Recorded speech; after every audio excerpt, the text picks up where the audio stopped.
It's your boy Nilguru in the house, back with another Arsenal news episode. Well, ladies and gentlemen, we got finally we come to know what is the price tag of Sanderberg of Sheffield United. Of course, the player with the brightest talent, which was showcased this season for Sheffield United. So the tall, lanky midfielder is really of interest to Arsenal. We're going to discuss about that. We're also going to discuss about Marcus Rashford and Bukayo Saka won't be playing in the remaining two European World Cup qualifiers for England. The Three Lions, it's been confirmed. What is the official statement? Why? How exactly will be their future plans will be discussed as well. Of course, we're going to talk about Gabriel Martinelli is a player that Martin Odegaard is actually looking forward to succeed at Arsenal.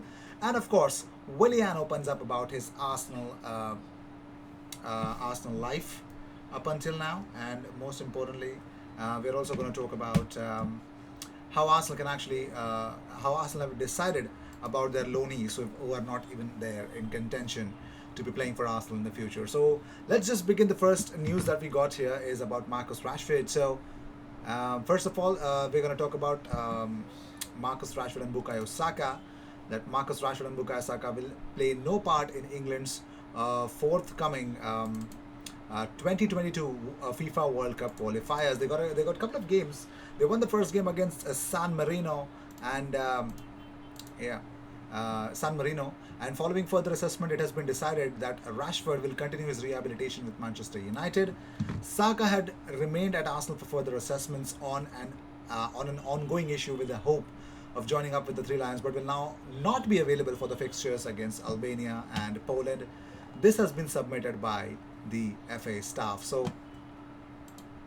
yep, that is that.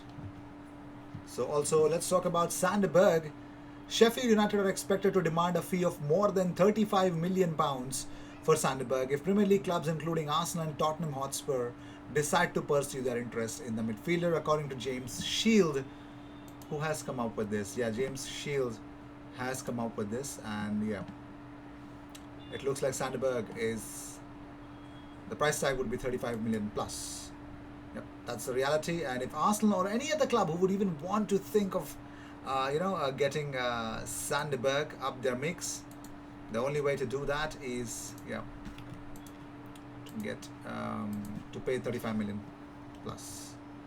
Moving on, so Thomas Ateye Partey's images have been leaked training with Ghana ahead of their game against Sao Tome and Principe on Sunday. So Sunday we're going to see tomorrow, that is, we are going to see Ghana take on Sao Tome and Principe.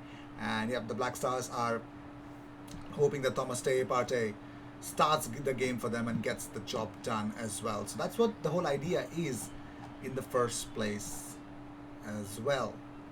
Yep, there is that. So, talking about Martin Odegaard, talking about Martin Odegaard here.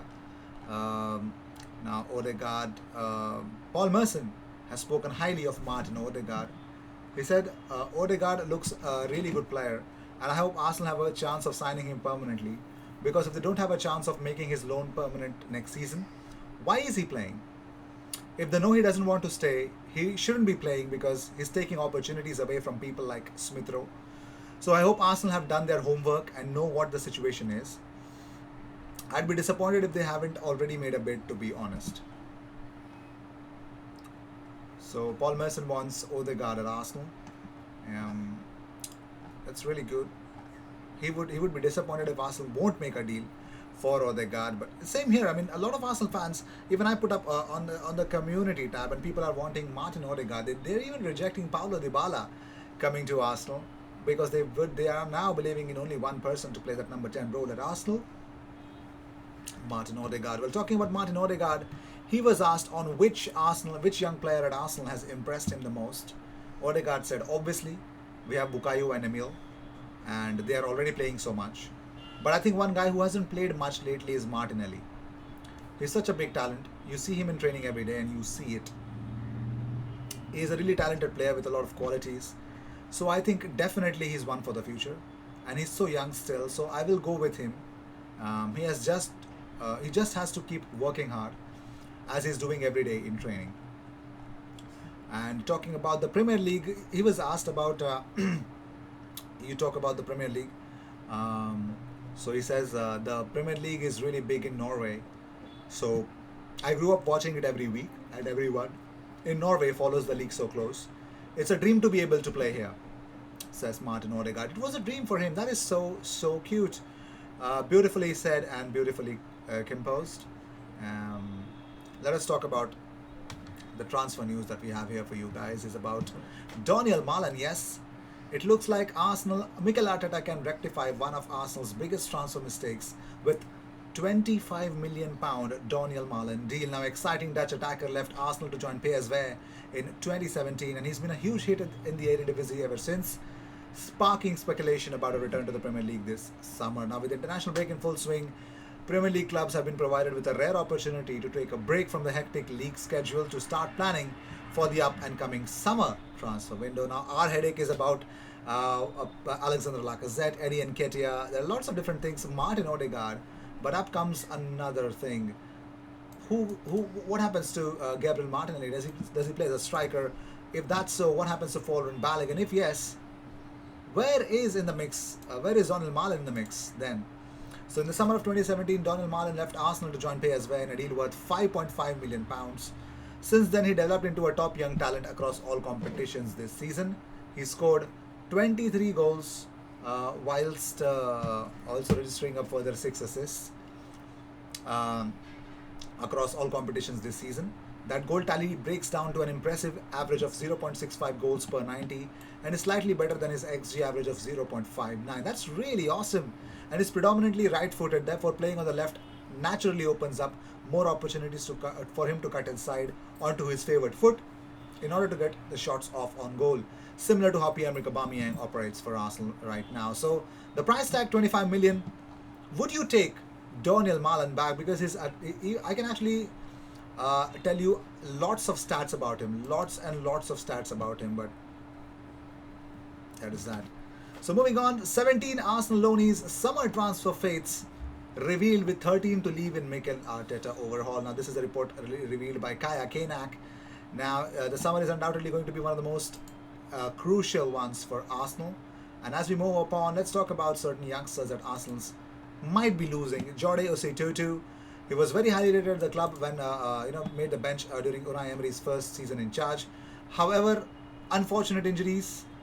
His senior level has actually been stunted. He's at loan on Cardiff right now.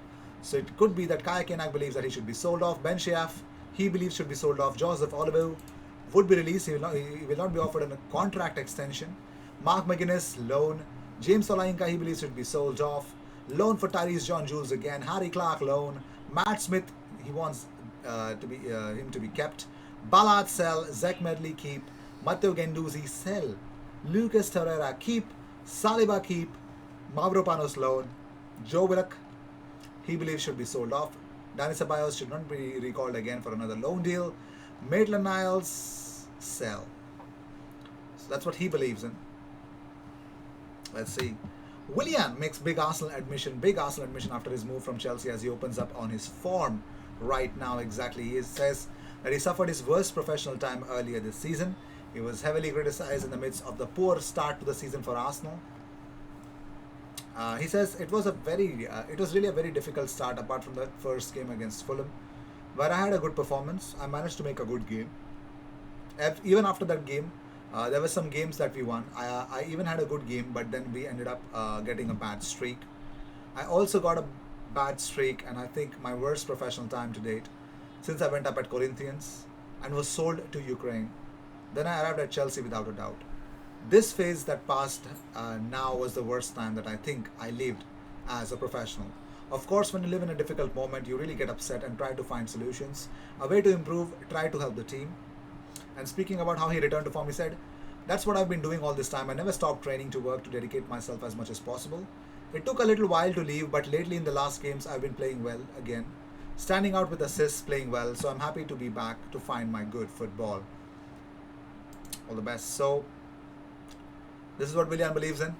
Yeah. So with this, we end this episode. Thank you so much for tuning in. If you seek daily Arsenal content, best place to be. Consider subscribing if you seek daily Arsenal content. 365 days a week. And of course, 365 days a year. What's wrong with me? Sorry. 365 days a year, and I will see you in the next one.